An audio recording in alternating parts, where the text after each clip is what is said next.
ডিএতে খরচ 2 লাখ কোটি টাকা, দাবি মমতার।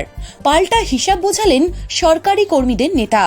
মঙ্গলবার বিধানসভায় মুখ্যমন্ত্রী বলেন, যারা মাঝে মাঝেই নাটক করে সরকারি কর্মচারীদের মাথা খারাপ করে দেয়, তাদের মাথার মধ্যে কিছু একটা ঢুকিয়ে দেওয়ার চেষ্টা করে যাতে তারা ভোটটা পায়।